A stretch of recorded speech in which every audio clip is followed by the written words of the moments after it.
Notre invité politique aujourd'hui, c'est Manuel Bompard. Bonjour. Bonjour. Vous êtes coordinateur de la France Insoumise, député LFI des Bouches-du-Rhône. On est ensemble pendant une vingtaine de minutes pour une interview en partenariat avec la presse quotidienne régionale qui est représentée aujourd'hui par Stéphane Vernet. Bonjour. Bonjour Alexandre, Manuel Bompard, bonjour. Bonjour. Stéphane Vernet qui dirige la rédaction parisienne du journal Ouest France. Manuel Bompard, on va commencer tout de suite par les réactions après l'attaque de la mosquée de Lagrand-Combe dans le département du Gard où un fidèle musulman, Aboubacar Cissé, a été tué par un homme armé d'un couteau.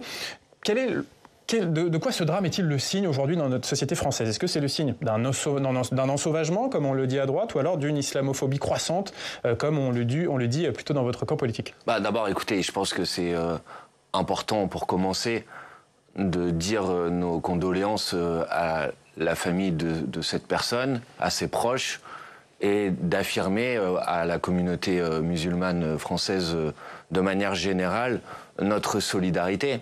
Parce que ce qu'il faut comprendre, et je crois que ça c'est très important que tout le monde l'ait en tête, c'est que dans ce contexte, dans ce climat, après cet événement, les personnes en France de confession musulmane sont inquiets, ils ont peur. Moi, vous savez, j'ai participé hier soir à un rassemblement qui s'organisait, un rassemblement citoyen, populaire, assez spontané d'ailleurs, d'hommage et de commémoration.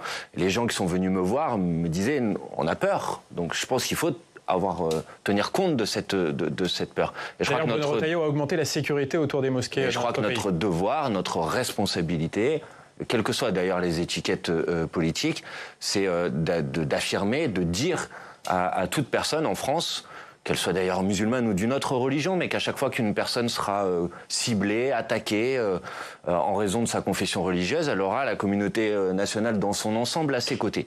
Et de ce point de vue-là, je pense que tous ceux qui essayent de masquer la réalité de ce qui s'est passé là, c'est-à-dire effectivement un acte qui visait cette personne en raison de sa confession religieuse, ne contribuent pas à une prise de conscience nécessaire, ne contribuent pas à nommer les choses. C'est un acte islamophobe d'une personne qui a été ciblée en raison de sa confession religieuse. Il faut le dire, il faut utiliser les bons mots, parce que c'est en le disant et en utilisant les bons mots qu'on peut ensuite dire c'est inacceptable dans notre société, et la communauté nationale se trouve aux côtés de toutes celles et ceux qui se sont sentis visés. Mais c'est inacceptable, mais la bonne réponse, c'est quoi? Parce que je vous pose la question, parce que hier, place de la République à Paris, on a entendu Richie Thibault, qui est collaborateur parlementaire de la députée LFI Ercilla Soudé, appeler à la création de brigades d'autodéfense populaire partout dans le pays. C'est ça la bonne réponse? Vous approuvez ce genre de choses? Évidemment non, et évidemment ce ne sont pas c'est pas la position de la France Insoumise. Mais il n'est pas député France Insoumise. Il n'est pas député de la France Insoumise, il n'est pas membre de la France Insoumise, donc c'est évidemment pas la position de la France Insoumise. Et je veux juste dire une chose, franchement, on est en train de parler d'un drame terrible, d'une personne qui est morte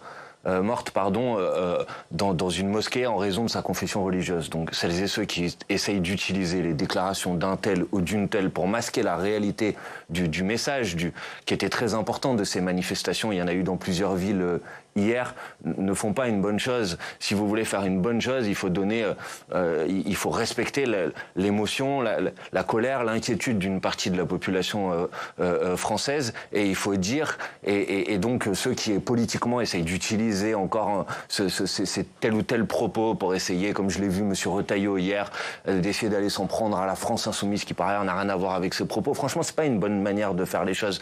Une bonne manière de faire les choses, c'est de dire que la communauté nationale dans son ensemble doit être aux côtés des musulmans et de la communauté musulmane en France de manière générale, puisque vous me posez la question, que les autorités doivent réagir immédiatement. Je vous le dis sincèrement, que M. Retailleau ait attendu 2 jours pour se rendre sur place, là aussi n'est pas le message qu'il faut envoyer.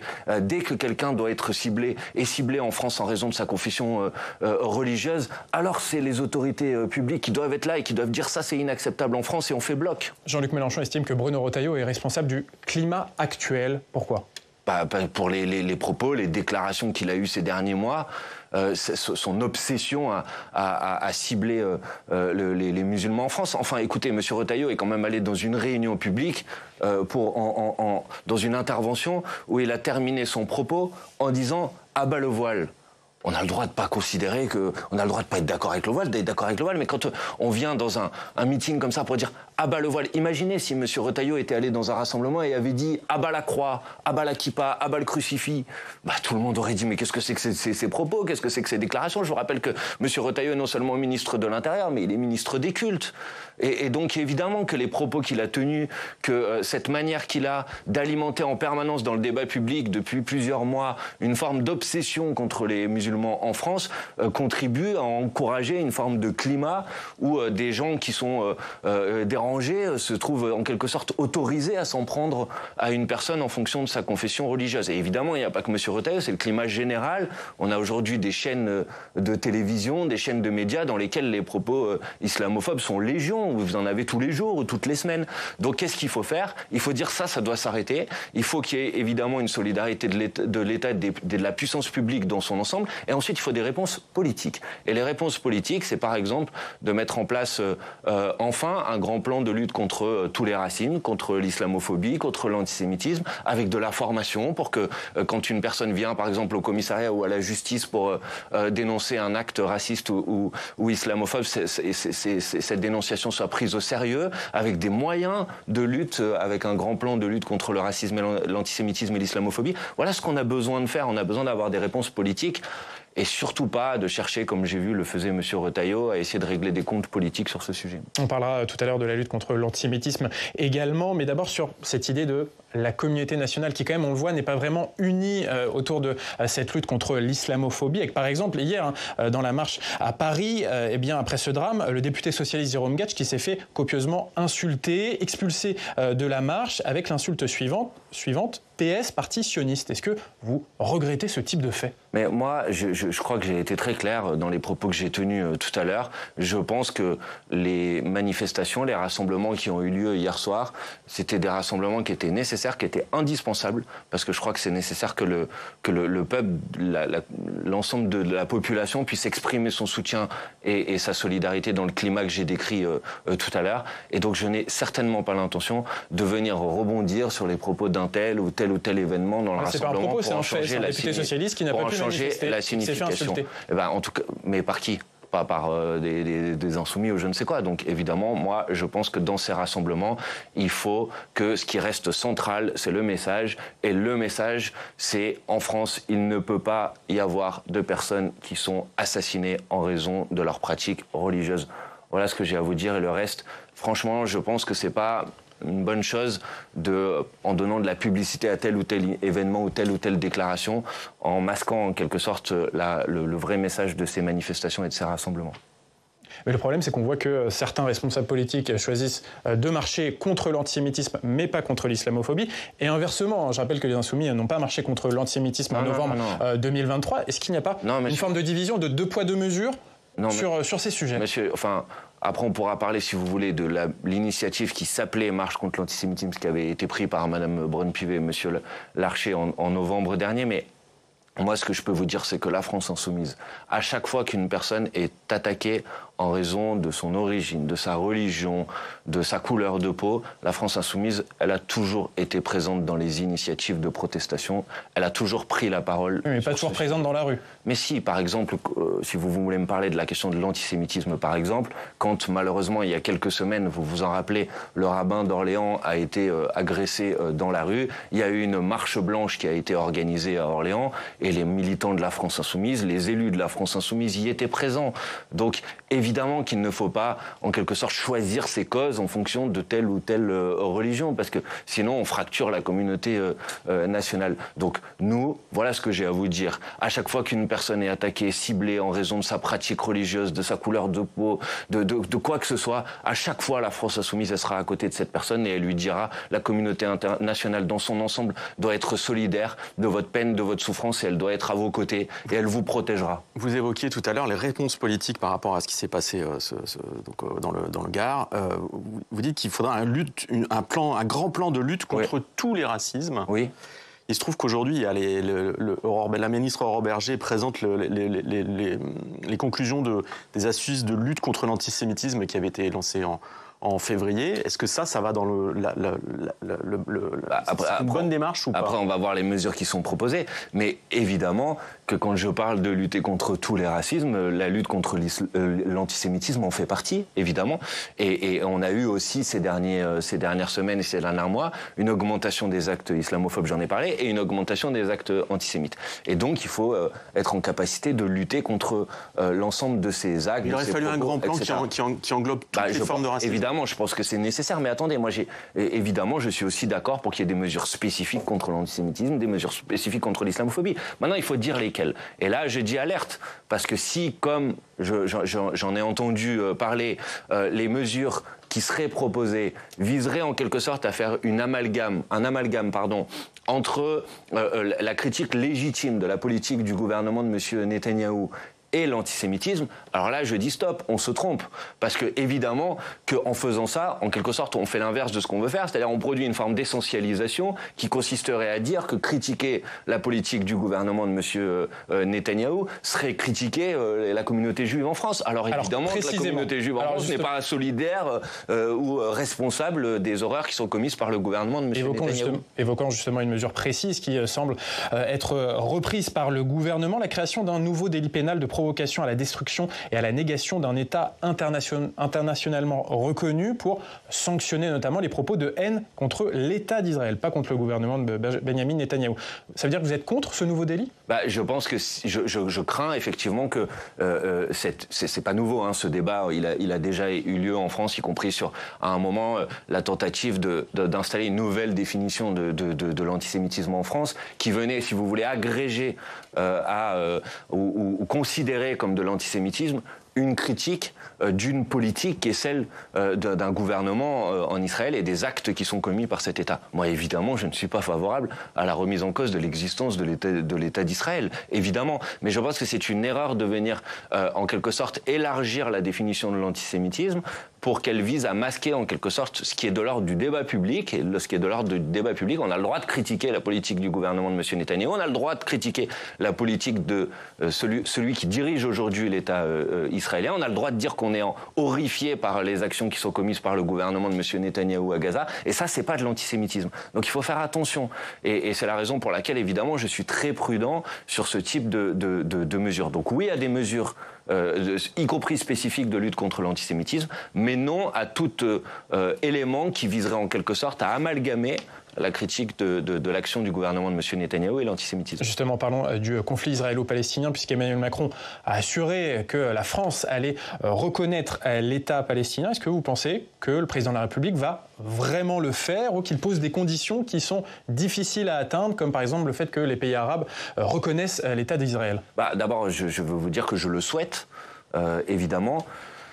D'abord parce que la France aurait dû le faire depuis bien longtemps. Je vous rappelle que la dernière fois que l'Assemblée nationale française s'est prononcée sur ce sujet, elle a voté en faveur d'une résolution pour la reconnaissance de l'État de Palestine, et que depuis, malheureusement, il n'y a eu aucune initiative qui a été prise au plus haut niveau de l'État pour reconnaître l'État de Palestine. Et c'est encore plus nécessaire aujourd'hui dans une situation dans laquelle on se retrouve, qui est une situation terrible, c'est-à-dire qu'il y a plusieurs dizaines de milliers de morts aujourd'hui à Gaza, et on a besoin que la France, elle pèse sur la situation. Et pour peser sur la situation, il y a un certain nombre de mesures qui sont nécessaires. Arrêter les livraisons d'armes, infliger des sanctions au gouvernement de M. Netanyahou, mais la reconnaissance de l'État de Palestine en fait partie. Donc je souhaite effectivement que cette reconnaissance puisse arriver le plus rapidement possible. Ça fait longtemps qu'on le demande. Et j'observe que d'autres pays en Europe l'ont fait et n'ont pas fixé des conditions telles que ça le rendait impossible. Je pense que la France, en faisant ça, peut contribuer, y compris à augmenter la pression internationale sur le gouvernement de M. Netanyahou pour que le génocide en cours à Gaza s'arrête le plus rapidement possible. Allez, on va parler de l'actualité politique française et notamment de la question du budget, avec 3 milliards d'euros en moins dans le budget de cette année. C'est une annonce qui a été faite dimanche par le gouvernement, une décision par décret, notamment 500 millions d'euros en moins pour l'écologie, 500 millions d'euros en moins pour l'enseignement supérieur. Est-ce que, vu que les prévisions de croissance sont à la baisse, cela vous paraît normal qu'on baisse certaines dépenses publiques ? On ajuste le budget ? Pas du tout.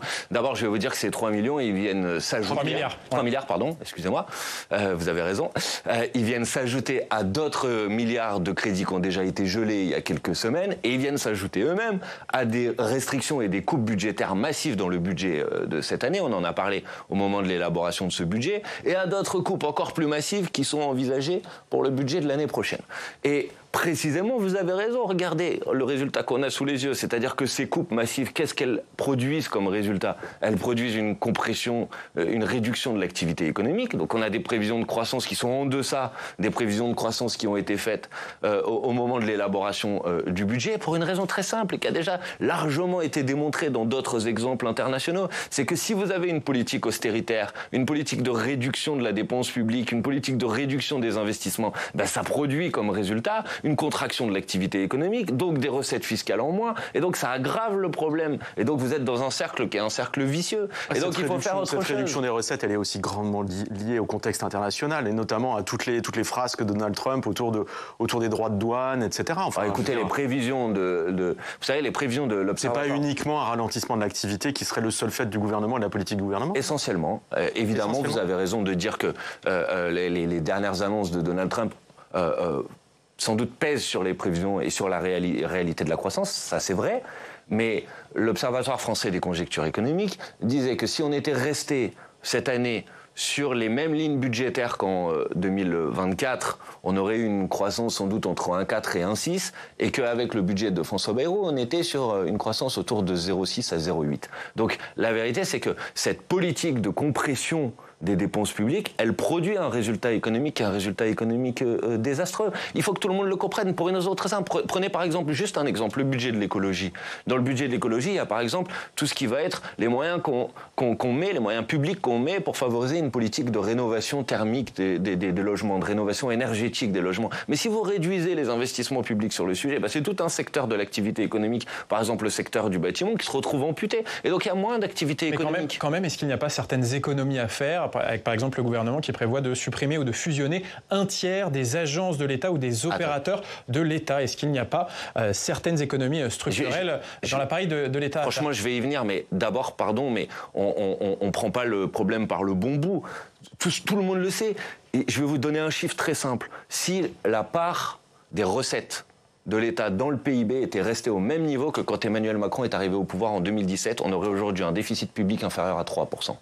Tout le monde sait que le problème auquel on est confronté aujourd'hui, c'est un problème de recettes, c'est pas un problème de dépenses. C'est-à-dire que... Quelle recette, en fait? Vous voulez dire qu'il faudrait relancer la fiscalité? On augmente les impôts, c'est ça votre solution? Non, mais pas les impôts. Ça, c'est un peu la mauvaise foi, pardonnez-moi, pas vous, mais... Non, mais il y a plusieurs types de recettes, justement, il faut préciser. Du débat public, c'est-à-dire que quand vous dites qu'il faut augmenter les prélèvements pour les ultra-riches ou pour les grandes multinationales, on vous dit, vous voulez augmenter les impôts pour faire croire aux gens qui nous écoutent que la personne qui galère déjà et qui n'arrive pas à finir les fins de mois, on va lui prendre davantage pour financer le budget de l'État. Évidemment, c'est pas de ça dont il est question. Par exemple, on nous parle de 40 milliards d'euros à aller chercher. Bon, si vous mettez en place une taxe Zuckman de 2% sur le patrimoine des 147 milliardaires, il n'y a que 147 personnes qui seraient touchées, vous allez rentrer 15 milliards d'euros dans les recettes de l'État. Donc, évidemment que si on est dans cette situation aujourd'hui, c'est parce que la politique d'Emmanuel Macron, elle a contribué à faire des cadeaux aux plus riches et aux grandes entreprises, et qu'aujourd'hui, on se retrouve face à la difficulté, et que maintenant on vient nous voir et on nous dit c'est à tout le monde de venir payer la facture. Mais ça, c'est pas normal.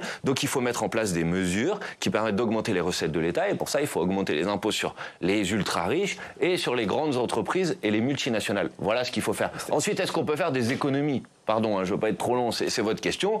Par exemple, vous savez qu'on distribue chaque année quasiment 200 milliards d'euros d'argent public aux entreprises sans aucune contrepartie. Moi, je veux bien qu'on aille regarder à qui va cet argent, comment il est utilisé, est-ce que ça produit les résultats attendus ou pas, ou est-ce que c'est des effets d'aubaine? Moi, ça, je veux bien le regarder, mais ça, bizarrement, on n'en parle jamais. Et après, on nous parle des agences. Franchement, les agences, tout le monde sait qu'à la fin, c'est rien, c'est peanuts en termes d'économie qu'il est possible de faire. Donc, si on veut être sérieux... On parle de 3 milliards d'économies, comme face à ce que dit Amélie. Oui, on nous parle de 40 milliards à aller chercher l'année prochaine. Donc, oui, mais c'est 3 milliards plus 3 milliards plus 3 milliards. Oui, d'accord, mais enfin, d'abord, ces agences... pense qu'il faudrait regarder un petit peu de quoi on parle. Parce que j'ai assisté à un débat lunaire à l'Assemblée nationale où on nous disait qu'il allait falloir supprimer, par exemple, l'ADEME, qui est l'agence sur la transition écologique. Enfin, faut pas non plus faire n'importe quoi. Une question sur la proportionnelle. J'avais deux questions sur la rentrée parlementaire. Oui. Parce que c'est aujourd'hui, cet après-midi à l'Assemblée nationale, vous allez débattre. Alors, ce sera un débat sans vote de l'énergie. À quoi ça sert ? Un débat sans vote, pas à grand-chose, vous avez raison. Comment vous allez vous positionner par rapport à ça ? Personnellement, d'abord, moi, évidemment, je souhaite que quand il y a un débat, il y ait un vote. Et en l'occurrence, que ça soit pas un débat sans vote, et puis ensuite, quelques jours plus tard, la publication d'un décret par le gouvernement qui publie des orientations en termes de politique énergétique, sans qu'on puisse avoir un débat parlementaire. C'est ce qui va se passer, non ? De toute façon. Justement, je le conteste et je le dénonce, parce que je pense que la politique énergétique, c'est quelque chose de suffisamment important pour qu'on puisse à minima avoir un débat parlementaire. Enfin, dans quelle démocratie on est si désormais on vote plus le budget parce que ça passe en 49.3 et que quelque chose d'aussi important que la politique énergétique de la France, on puisse plus en débattre. Ce débat, on l'a cet après-midi à l'Assemblée nationale parce que Marine Le Pen l'a demandé, en fait. Elle a fait pression en disant que c'était inadmissible, que la question passe par décret, que... Mais attendez, c'est pas parce que Marine Le Pen l'a demandé, c'est parce qu'un certain nombre de parlementaires considèrent que c'est quand même assez... Ben évidemment, considèrent que c'est quand même assez légitime qu'on puisse débattre d'un sujet aussi important avant qu'il puisse y avoir un vote. Pour le reste, Madame Le Pen, elle considère qu'il faudrait faire moins d'efforts dans le développement des énergies renouvelables et rester dans un modèle énergétique extrêmement dépendant des énergies fossiles. Donc évidemment, je suis en radical désaccord avec elle. Mais puisqu'on parle de ce sujet, j'en profite et après on parle de la proportionnelle. En quelques instants pour vous dire que, par exemple, dans le débat sur ce sujet, a été annoncé il y a quelques jours vous savez, une baisse de la TVA sur l'installation des systèmes d'énergie solaire. Et les décrets de publication de cette baisse de la TVA n'ont toujours pas été produits. C'est-à-dire, vous avez une décision qui a été faite. Et je le dis parce que j'ai rencontré la semaine dernière des entreprises qui sont dans une situation extrêmement compliquée parce que, comme il n'y a pas de prévisibilité sur à quel moment ces décrets vont être mis en place, tous les contrats sont en train d'être reportés. Vous avez tout un secteur économique qui se retrouve en difficulté. De la lenteur dans la décision publique. De la lenteur de la décision et un peu de cohérence, de planification, de prévisibilité pour que les choses puissent avancer comme il faut. Le Premier ministre François Bayrou lance aujourd'hui le chantier de la proportionnelle. Il réunit les forces politiques sur une éventuelle réforme pour introduire une dose de proportionnelle dans l'élection des députés. Précisément, quelle est la position de la France Insoumise sur la proportionnelle ? La France Insoumise est favorable à un mode de scrutin proportionnel.